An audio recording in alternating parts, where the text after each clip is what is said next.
Guys, I know it may not look like it, but I'm not very experienced when it comes to women. I know that's a huge shocker for some of you, but I've only had 2 real girlfriends. I've also dated Anta Kamaki in Persona 5. I've dated Rise Kujikawa in Persona 4, and I'm dating someone secret in Persona 3 Reload, but you won't get to find out who that is until that video comes out, so shoo.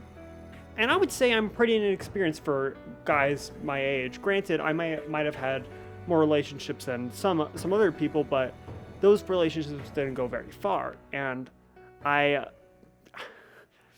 a bit of a loser when it comes to women. What can I say? And I try to hide in anime to cope with my feelings all the time. I mean, why do you think my favorite anime are the romance harem anime that the guy is like the power fantasy cool alpha dude? I wish that was me. I wish that I could go up to women and raise up 100 like Rensuro, or have quintuplets fighting over me like Futuro. And I'm just a loser online that calls himself a Z-list anti-tuber that his best friends are Jack Frost and Kyle the Yoshi. Like, legitimately, I'm not what you would consider to be the cool guy or typical guy standard. So that's why I escape in anime. And I happened across this one anime called Our Dating Story, The Experienced You and the Inexperienced Me. And I was intrigued because this sounded like it was made for me. People who go through my issues, you know, the loser degenerate anime person issues. And it could be spicy. So I'm like, I'm sold by this title along, and I was ready for this. And you know what? Let's just jump into the plot. You see, there's this guy named Ryuto Kashishima, and he was a big pussy boy loser who watches live streams and plays games on mobile, which is just barfy, and you shouldn't do that. Like, he's playing COD mobile, dude. Just, if you're gonna play COD, which, to be fair, why are you playing COD in the year 2024? But if you are playing COD, do it on a console, man. Like, geez, have some self-respect. He has a crush on this one girl named Runa Shirakawa. And she's an epic waifu, sick garu, really fun gal, and she has dated tons of guys. And the opening scene somehow put the two together, and they were having this spicy exchange. 何してんです何ってエッチじゃないの What is with modern anime and being super spicy and horny all the time? Like, My Dress Up Darling does this, the Quintessential Quintuplets does this, 100 Girlfriends does this, Rent-A-Girlfriend definitely does this, and this even lingers in Persona sometimes. Like, what the frick?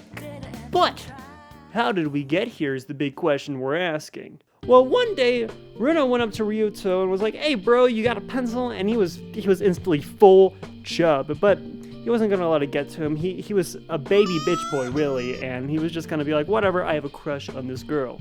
Flash forward to about lunchtime of that day. Ryuto and his friends were sulking and how they were such losers. And they didn't want Ryuto to go that much farther ahead of them because he was the best of the loser club. And because of that, they make a bet. The person with the highest grades has to do what the others two say.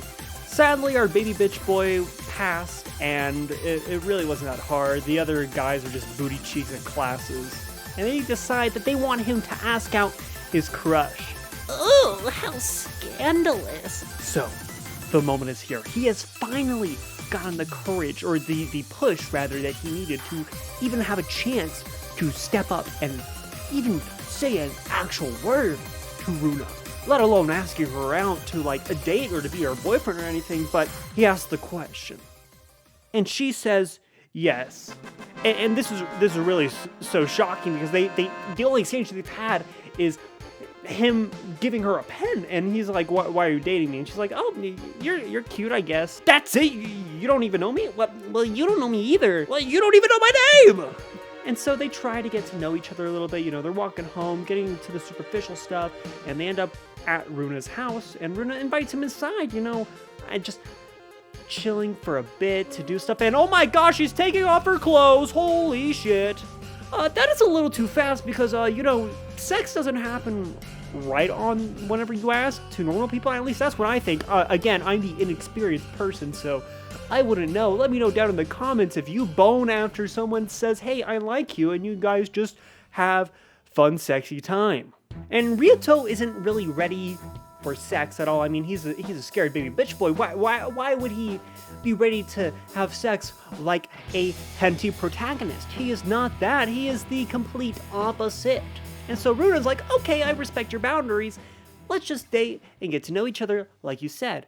And that's kind of just the show. You know, they go on pretty good dates, like boba dates, and boat dates, and beaches dates, and a battle royale date where they play airsoft and someone can lose their eye in the tournament if they don't use the safety equipment properly.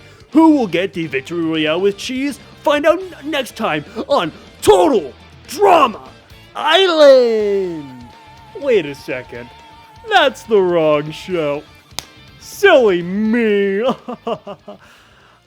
Oh, I guess the dementia's kicking in. And everything was going smooth between the two of them until one person shows up. Kurose, the twin sister of Runa and the complete opposite. And she is in love with Ryutaro and tries to be with him multiple times. And she is the first person that Ryutaro asked out ever, but she turned him down initially. And she is the main reason that there is conflict in this show. You know, she starts rumors about Ryutaro trying to date one of Runa's best friends, Nicole. She is a catalyst for their first breakup in the show. And she cosplays as Runa and tries to fuck Ryutaro, you know, as you do. Like, I would cosplay my twin brother to get with his girl, you know, as you do as a twin. I mean, duh. But other than Kurose just starting these rumors, it's very slice of lifey, and I kind of like that. It's a bit slower and not as spicy. Besides the first scene where they try to have sex after like 2 minutes of being together, and there's nothing wrong with that. I genuinely enjoyed the chemistry between Runa and Ryutaro. It was fun, and it was a different kind of spice, a different flavor, if you will.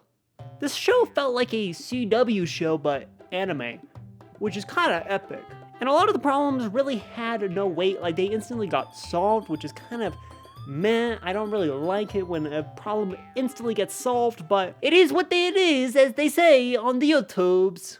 And there really wasn't any true gimmicks with the show, which I've been on this rant before, how like every single romance show has to have like some kind of gimmick to it to catch your attention, and this show doesn't really do that. It just focuses on the relationship that Runa and Ryutaro have, and that's fine. It shows that you can have a romance that is very popular and is very successful without having to rely on a gimmick, which is pretty cool. And yeah, that's kind of my basic thoughts about this show. Overall, I did enjoy having a good fun time watching Ryutaro and Runa get along, you know, just have fun time. No fun sexy time though, which is a little disappointing, but hey, maybe in season 2, if they make it, they'll fuck, and that will be pretty cool.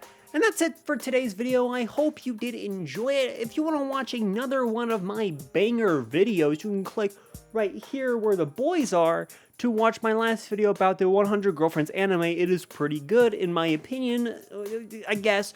Or you can click my face to subscribe to the YouTube channel to be notified whenever I upload next. And I really appreciate you taking the time out of your day to watch me ramble about some stupid romance anime again. Yeah. Bye. I will see you in my next video.